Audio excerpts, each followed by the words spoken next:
Job chapter 38. Then the Lord spoke to Job out of the storm. He said, "Who is this that obscures my plans with words without knowledge? Brace yourself like a man. I will question you, and you shall answer me. Where were you when I laid the earth's foundation? Tell me if you understand. Who marked off its dimensions? Surely you know. Who stretched a measuring line across it? On what were its footings set? Or who laid its cornerstone, while the morning stars sang together and all the angels shouted for joy? Who shut up the sea behind doors when it burst forth from the womb?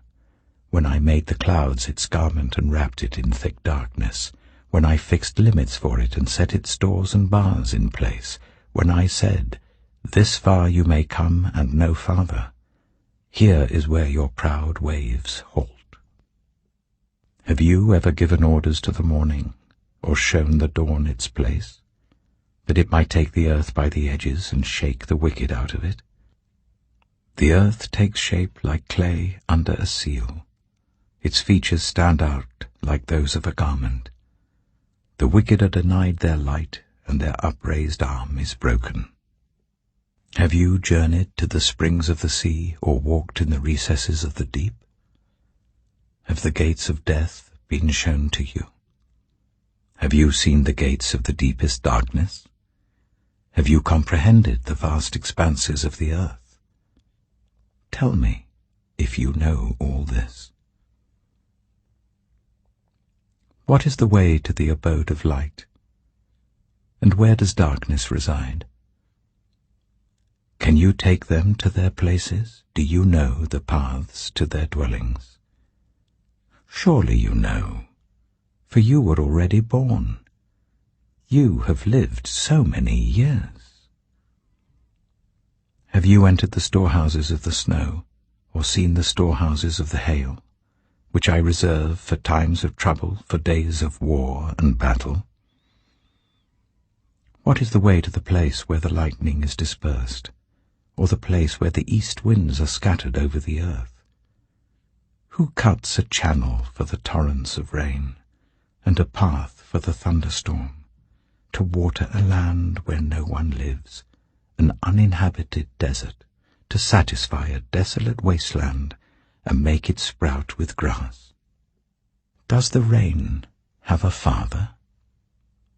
Who fathers the drops of dew? From whose womb comes the ice? Who gives birth to the frost from the heavens, when the waters become hard as stone, when the surface of the deep is frozen? Can you bind the chains of the Pleiades? Can you loosen Orion's belt? Can you bring forth the constellations in their seasons, or lead out the bear with its cubs? Do you know the laws of the heavens? Can you set up God's dominion over the earth? Can you raise your voice to the clouds and cover yourself with a flood of water? Do you send the lightning bolts on their way? Do they report to you, 'Here we are'? Who gives the ibis wisdom, or gives the cockerel understanding? Who has the wisdom to count the clouds? Who can tip over the water jars of the heavens when the dust becomes hard and the clods of earth stick together? Do you hunt the prey for the lioness, and satisfy the hunger of the lions when they crouch in their dens or lie in wait in a thicket? Who provides food for the raven when its young cry out to God and wander about for lack of food? Job chapter 39. Do you know when the mountain goats give birth? Do you watch when the doe bears her fawn? Do you count the months till they bear? Do you know the time they give birth? They crouch down and bring forth their young. Their labor pains are ended. Their young thrive and grow strong in the wilds. They leave and do not return. Who let the wild donkey go free? Who untied its ropes? I gave it the wasteland as its home, the salt flats as its habitat. It laughs at the commotion in the town. It does not hear a driver's shout. It ranges the hills for its pasture and searches for any green thing. Will the wild ox consent to serve you? Will it stay by your manger at night? Can you hold it to the furrow with a harness? Will it till the valleys behind you? Will you rely on it for its great strength? Will you leave your heavy work to it?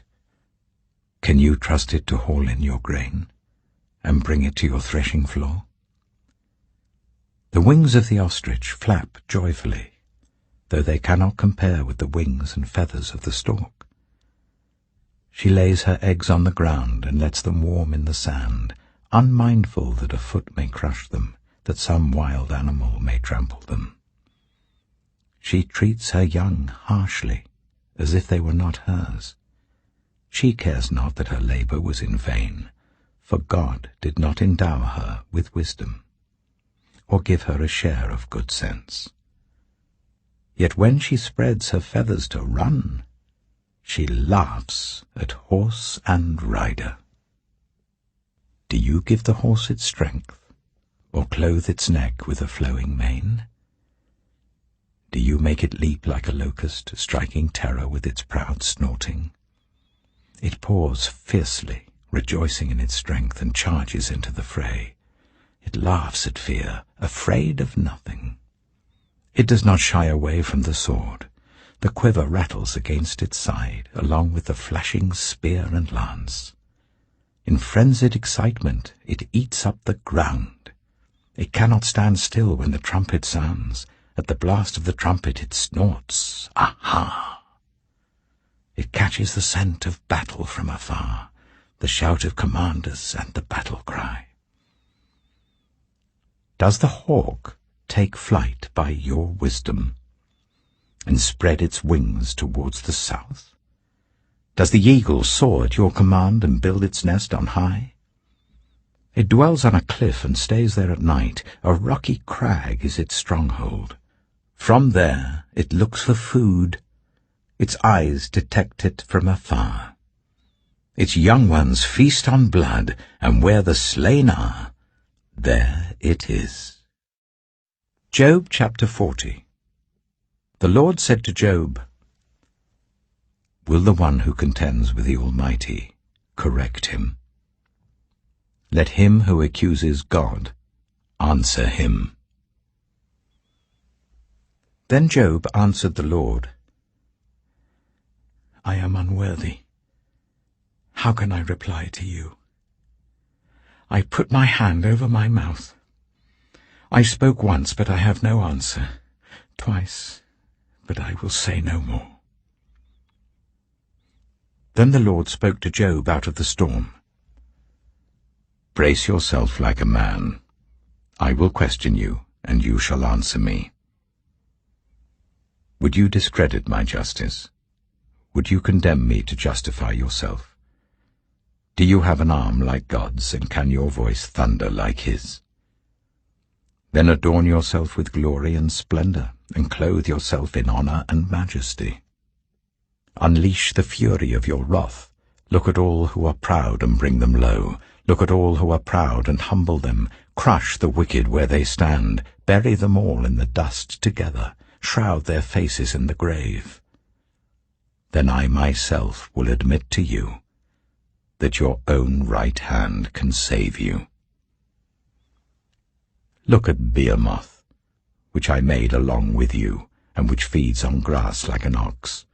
What strength it has in its loins, what power in the muscles of its belly. Its tail sways like a cedar, the sinews of its thighs are close knit. Its bones are tubes of bronze, its limbs like rods of iron. It ranks first among the works of God, yet its maker can approach it with his sword. The hills bring it their produce, and all the wild animals play nearby. Under the lotus plant it lies, hidden among the reeds in the marsh. The lotuses conceal it in their shadow, the poplars by the stream surround it. A raging river does not alarm it. It is secure, though the Jordan should surge against its mouth.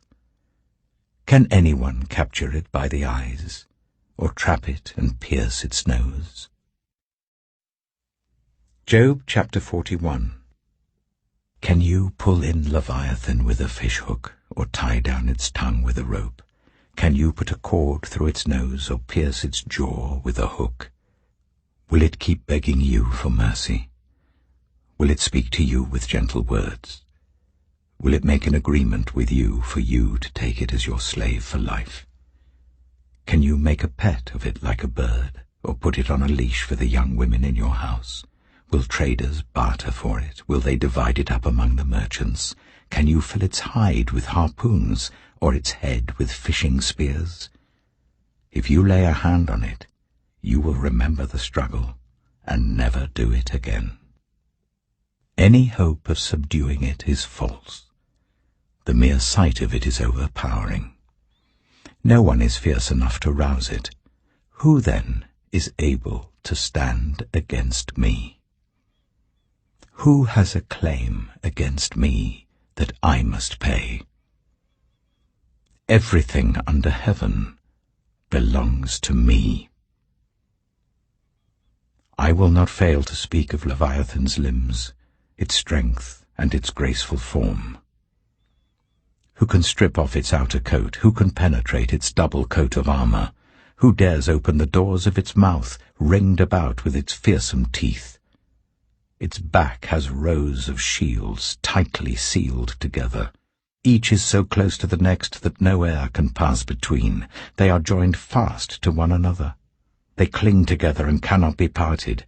Its snorting throws out flashes of light. Its eyes are like the rays of dawn.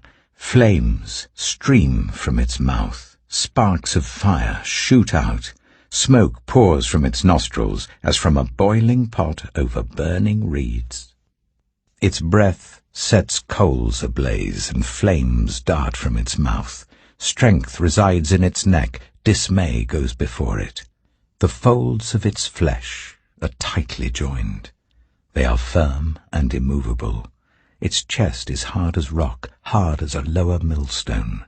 When it rises up, the mighty are terrified. They retreat before its thrashing. The sword that reaches it has no effect, nor does the spear, or the dart, or the javelin. Iron it treats like straw, and bronze like rotten wood. Arrows do not make it flee. Slingstones are like chaff to it. A club seems to it but a piece of straw. It laughs at the rattling of the lance.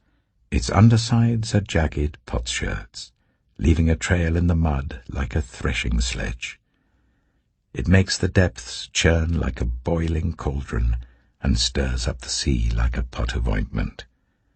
It leaves a glistening wake behind it. One would think the deep had white hair. Nothing on earth is its equal, a creature without fear. It looks down on all that are haughty. It is king over all that are proud. Job chapter 42. Then Job replied to the Lord, I know that you can do all things. No purpose of yours can be thwarted. You asked, Who is this that obscures my plans without knowledge? Surely I spoke of things I did not understand, things too wonderful for me to know. You said, Listen now, and I will speak. I will question you, and you shall answer me. My ears had heard of you, but now my eyes have seen you. Therefore I despise myself and repent in dust and ashes. After the Lord had said these things to Job, he said to Eliphaz the Temanite, I am angry with you and your 2 friends, because you have not spoken the truth about me as my servant Job has. So now take 7 bulls and 7 rams, and go to my servant Job and sacrifice a burnt offering for yourselves, My servant Job will pray for you, and I will accept his prayer, and not deal with you according to your folly. You have not spoken the truth about me, as my servant Job has." So Eliphaz the Temanite, Bildad the Shuhite, and Zophar the Naamathite did what the Lord told them, and the Lord accepted Job's prayer. After Job had prayed for his friends, the Lord restored his fortunes, and gave him twice as much as he had before. All his brothers and sisters, and everyone who had known him before, came and ate with him in his house. They comforted and consoled him over all the trouble the Lord had brought on him, and each one gave him a piece of silver and a gold ring. The Lord blessed the latter part of Job's life more than the former part. He had 14,000 sheep, 6,000 camels, 1,000 yoke of oxen, and 1,000 donkeys. And he also had 7 sons and 3 daughters. The first daughter he named Jemimah, the second Keziah, and the third Karen-Happuch. Nowhere in all the land were there found women as beautiful as Job's daughters, and their father granted them an inheritance along with their brothers. After this, Job lived 140 years. He saw his children and their children to the 4th generation. And so Job died, an old man and full of years.